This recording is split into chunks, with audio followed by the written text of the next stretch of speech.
The Secret Service, entrusted with two of America's most vital policing jobs, the safeguarding of our president and the protection of our currency against counterfeiters.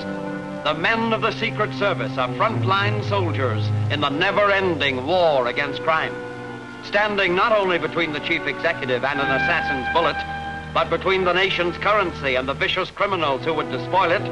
The men of the Secret Service deserve our gratitude as well as our respect.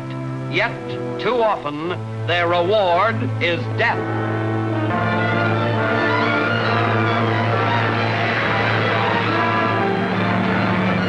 Fast as a rabbit. We'll get him.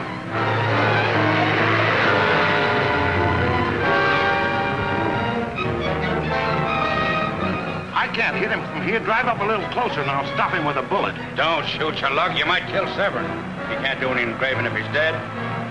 Start him off the road.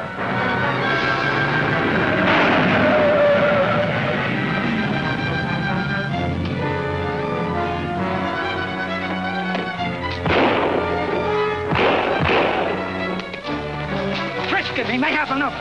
Say, that sounds like gunshots in the road ahead. Yeah, step on it.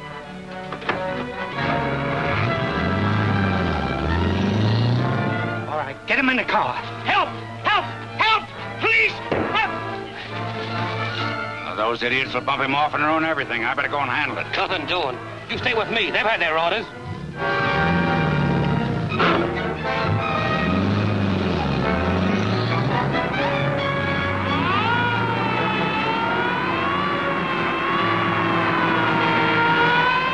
Step on it. Police are on our tail.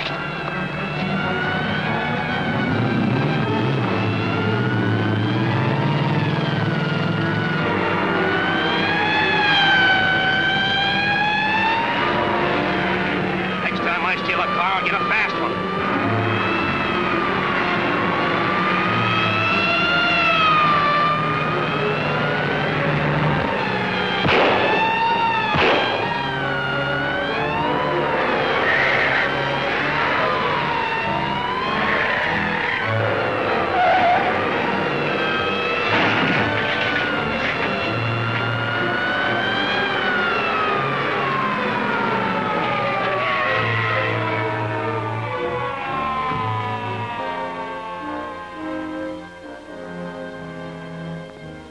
Is he dead?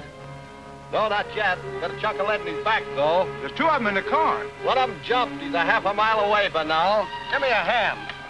All right. All right, push up. We gotta get this man to a doctor. He'll die before we get any information out of him. Okay, we'll take him to the infirmary at the state prison. That's the nearest. Grab hold of his legs, then, will you? Come on. Get up. Get up. That's it. Come on. All right.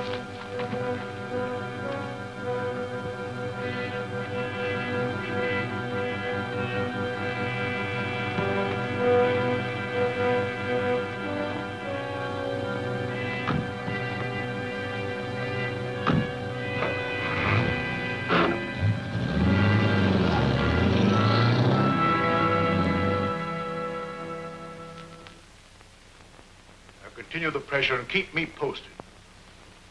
Crimp Evans won't talk. I can't get a full report on what happened till Holt gets here.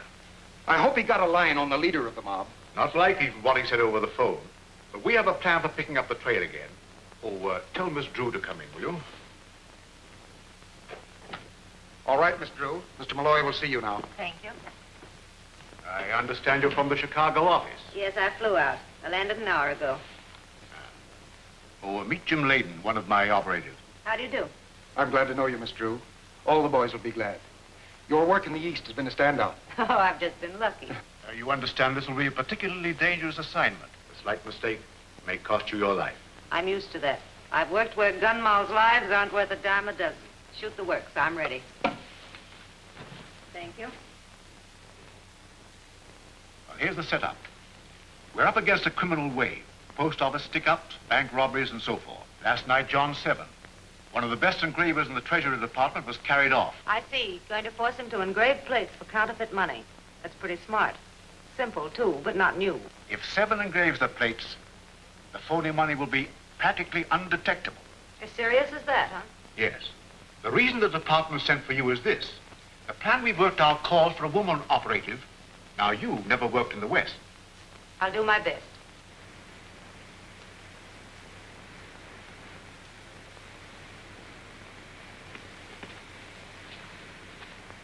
All right, Severn, down you go. Where are you taking me?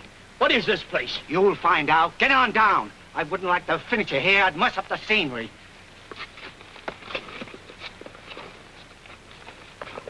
Spike, how long are we supposed to stay here? Until the boss gives us the word. Fallon's in there talking to him now. Get this. Crimp Evans and Nick Farrell were run down by the police. Crimp was wounded and captured. Farrell escaped. Has he reported yet? Not yet. He may be wounded and hiding out somewhere. Report to me when the men bring in Severn. All right, boss. We'll keep a close lookout and let you know the minute anything happens. That is all. Here comes the boys and the guy they went after.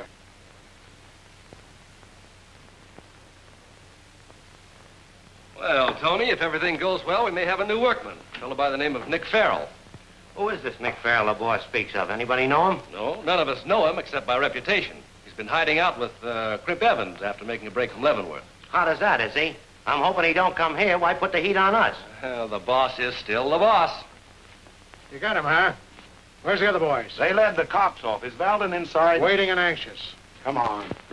He don't look like he's so clever. Here's your man, Valden. We had a little trouble. All right. I've had a photo and all that. Well, Severn, we know you're one of the best engravers in the government service. You're going to help us make some money that can't be told from the kind Uncle Sam makes. If you obey orders, you won't get hurt. You can't make me turn traitor to my country. You can kill me if you like. Oh, brave guy, eh? Think you can take it? Well, it's not as simple as all that. We have means here of making you do just as you're told. Show him where his workroom is. I won't go, do you hear me? I won't go. Get me out of here. I won't go. Oh. Take him out and tame him. Use a little persuasion.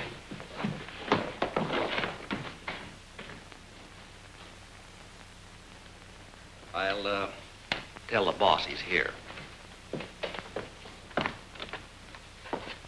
We publicized a yarn that Nick Farrell, a big-time crook doing a stretch in Leavenworth, had escaped and was headed west. I see. And your man Holt got in contact with this mob by passing himself off as Farrell. That's right. He hid out with Crimp Evans, got acquainted with a couple of the others of that gang, and was taken in on the grabbing of Severn. We expected they'd take hold of the hideout of the leader of the gang, but... I know. He bungled the job. Wrong, lady. Oh, I'm sorry. I guess I spoke out of turn. I'd have been in their hideout right now if the county police hadn't messed things up. We're going to fix that. And Miss Drew, meet Jack Holt, your future husband. Husband? I don't get it. Maybe I can explain. Nick Farrell, that's me, broke a couple of ribs when he jumped from a car last night. The police are going to pick him up and take him to the prison infirmary where they're holding Crimp Evans. And my ever-loving wife, that's you, going to help spring us. Well, that's a quick romance. How do we work it? Well, the details aren't worked out as yet, but roughly this is the plan. Now, keep both ears open because we can't afford a slip-up.